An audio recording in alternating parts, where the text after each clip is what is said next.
I could probably make this 16 hours long if you get into the labyrinth of different angles and things that happened even from, say, 1908 to 1920.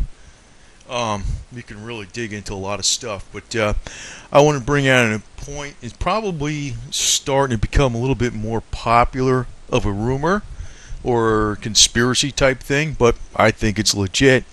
Some of the people that were died on the sinking of the Titanic in 1912 were, these were the three wealthiest: Benjamin Guggenheim, Isidor Straus, and John Jacob Astor. Between all three of them, they had a $500 million net worth. $500 million, which in today's money would be way over $10 billion. Easy. Way over $10 billion.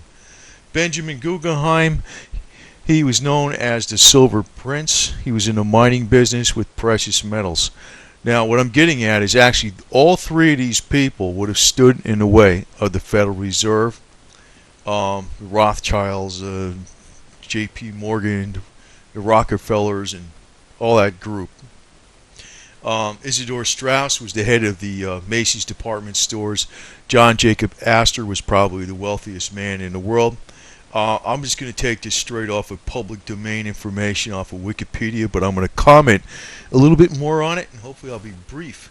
In April 1912, Astor earned a prominent place in history when he embarked on the ocean liner Titanic, which sank 4 days into its maiden voyage after colliding with an iceberg. Astor did not survive, as he was the richest passenger aboard the Titanic and possibly the richest, one of the most wealthy in the world, and most of the family did not survive. Now, you could say this is a theory, but he stood in the way of. He was one of the main ones that stood in the way of the Federal Reserve System, and he was very prominent in. Well, okay, let's just go on here. Astor made millions in real estate. In 1897, Astor built the Astorian Hotel, the world's most luxurious hotel in New York City, adjoining the Waldorf, owned by Colonel Astor's cousin, William Waldorf Astor. The complex became known as the Waldorf Astoria Hotel. Coincidentally, became the host location to the U.S. inquiries into the sinking of the Titanic, in which Astor was killed. Colonel Astor was a prominent member of the Republican Party, and as was the case with most of the members in his family, he was a generous contributor to the party. Now, I just want to remember something without getting into politics, Republican, Democrat, and all this type of stuff. Taft, President Taft, who was elected in 1908, actually, let me get on to President Taft here real quickly. He was elected in 1908, actually November 1908, inaugurated in 1909. He would have stood in the way of the Federal Reserve. The Federal Reserve. He would veto it every time, and they knew this. J.P. Morgan knew this. Everybody knew this, and so. Basically, when you look at the date for when he left the presidency, basically it was, the inauguration becomes January 1913, but, he already lost the election in November 1912, right? And, of course, the Federal Reserve Act was passed right before Christmas in December 23rd or 24th in 1913. So that's how quickly and aggressively events go. One of the things that happened during, this was actually right before Taft, but it was the Panic of 1907. Now, there's also another thing called the Panic of 1908. That's in the UK, England, right? Primary cause of the run was a retraction of the market liquidity by a number of New York City banks and a loss of confidence amongst depositors, exaggerated by unregulated side bets at bucket shops. But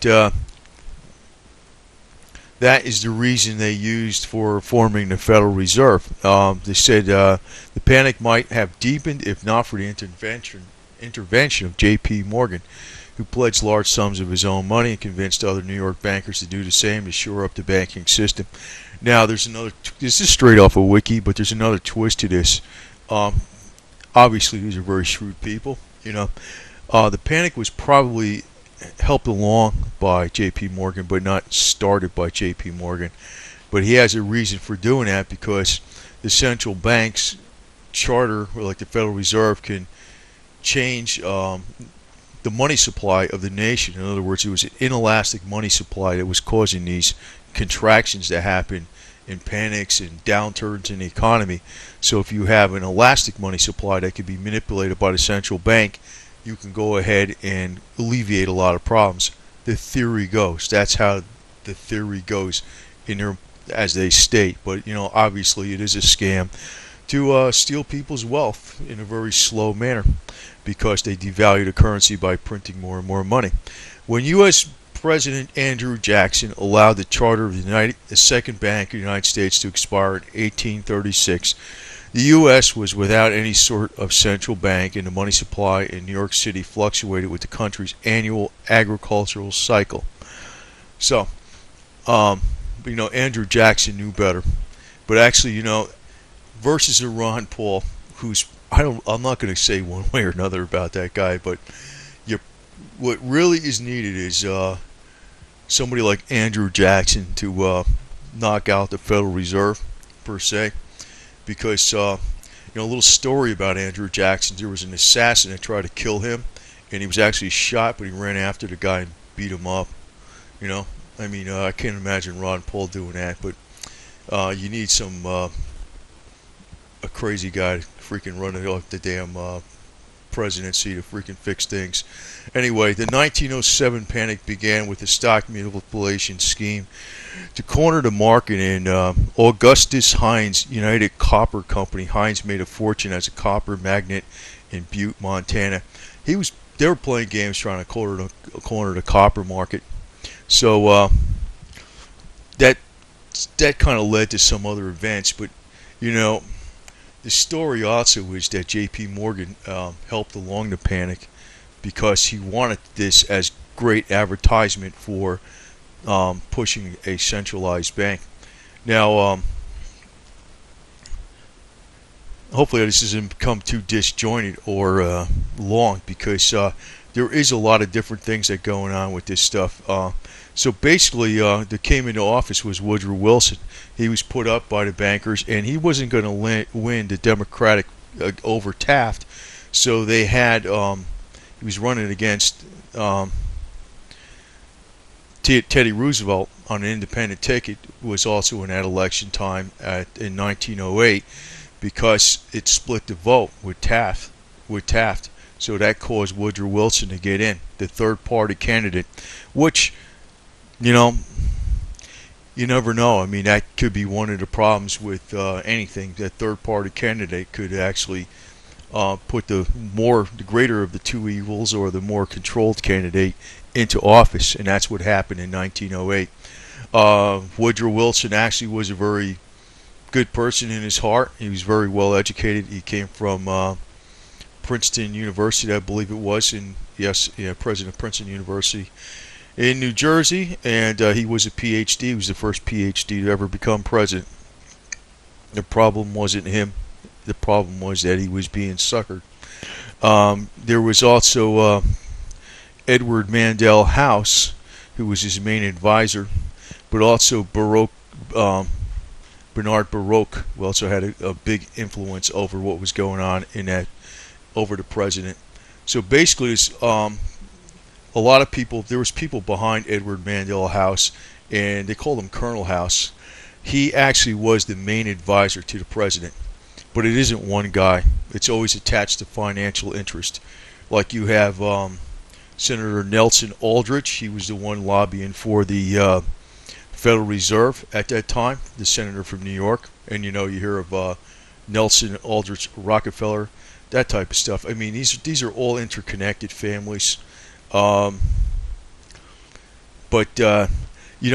if you actually dig into this becomes a very convoluted drama story that you could spend many hours on. I just wanted to point out a few names, but the people that actually stood in the way of the Federal Reserve, the biggest people that it actually could have stopped it, was Benjamin Guggenheim, Isidor Straus, and John Jacob Astor.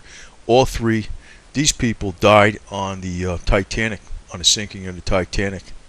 So there's probably a little bit more than just an accident. And um, I don't like getting into giddy rumors, but there is truth to some of the biggest, most vicious conspiracies out there. There is truth to it.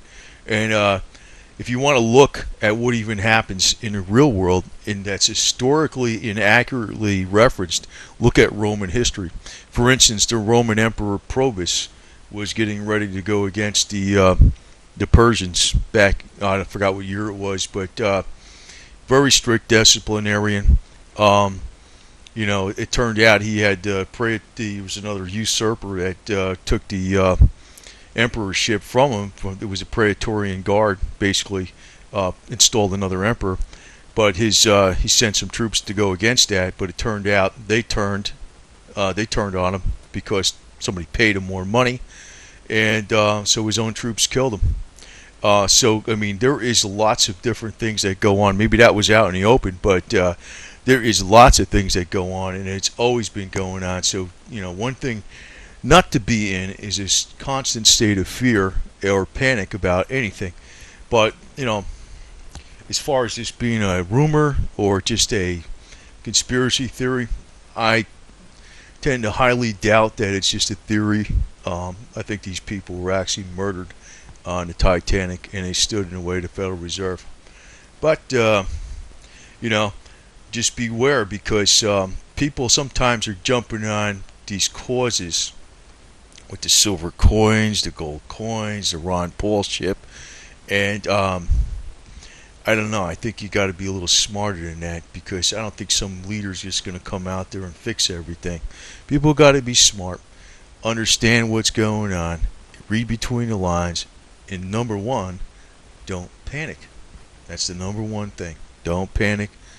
Don't get into crazy freaking conspiracy things, and don't overdo it with some things, because they can really get down to like rabbit holes that don't lead to nowhere. But I just wanted to point out some of the things that were going on at the turn of the century. They're probably at least as bad as what's going on today. Did everything fall apart? No. So that's really my point. If you dig in a little further, it's even crazier than what I mentioned here, because I just can't get into all this stuff. It takes hours, and I don't want to get into all this stuff. But when people start getting into some of the wackier rumors, and they start getting all scared, and they start getting behind, we got to do this, we got to do that, the sky's falling, just remember, it's been going on a long time, and sometimes the best solutions are the simplest ones going.